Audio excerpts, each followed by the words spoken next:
For our next story tonight, let's shift our attention to Japan. Their government has been in damage control mode for days now. And finally, they have made a strange proclamation. They want everyone to know that no, they will not be giving away a Japanese city to Tanzania. Yes, the country in East Africa. Now, to understand what's going on here, let's look at the bigger picture. The continent of Africa, it is vast, it is home to a young, fast-growing population, and it has huge mineral wealth, vast deposits of natural resources from gold and diamonds to cobalt and uranium. So competition has been growing. Countries are fighting for influence in Africa, from former colonial powers like France, Belgium and the UK to the US, China and Russia.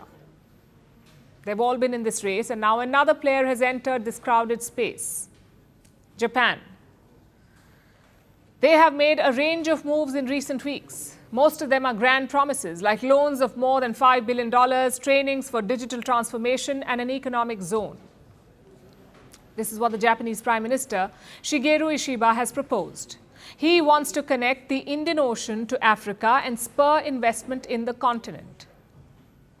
But that's not all. Last week, Japan also hosted a summit, an Africa summit called the Tokyo International Conference on African Development, or TICAD. It was a 3-day conference on African development, and it hosted leaders from about 50 African countries. We, the people of Japan, wish to laugh, cry, and break a sweat alongside the people of Africa. And Japan indeed did break a sweat soon after the summit. Everything was going fine, but then Tokyo made an announcement, and the overdrive quickly became overkill.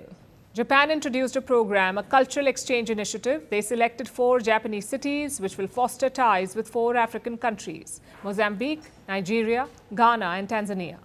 There will be exchange events. African volunteers will visit the 4 Japanese cities, or what the government calls hometowns for the partner countries. Now, they meant symbolic hometowns, but people did not really catch that nuance. Soon, misinformation spread. Local African media was over the moon. They published reports saying a Japanese city will now be part of Tanzania. The Nigerian government also added fuel to the fire. They said that Japan will create a special visa for young Nigerians. And the backlash was swift. You see, Japan has traditionally been strict on immigration. Plus, ethnically and even culturally, the society is largely homogeneous. So these statements led to furor, especially on social media. Most comments were blatantly racist.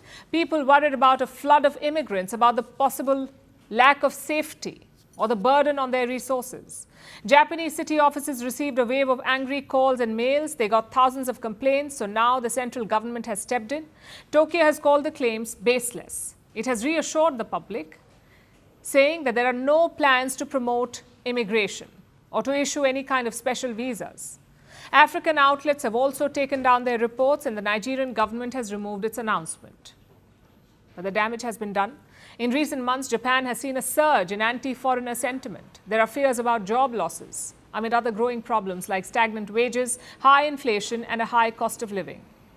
This has left Prime Minister Ishiba on shaky ground. Japan held its parliamentary elections recently. Ishiba's ruling coalition suffered a bruising defeat in the upper house. He has vowed to remain in office, but his leadership has repeatedly come under doubt. And in this backdrop, he has tried to expand his global outreach by partnering with African countries. But it seems to have backfired. What was meant to build closer ties has exposed deep fault lines. And what was meant to forge links has not only further distanced Ishiba from the public, but also put his Africa ambitions in jeopardy.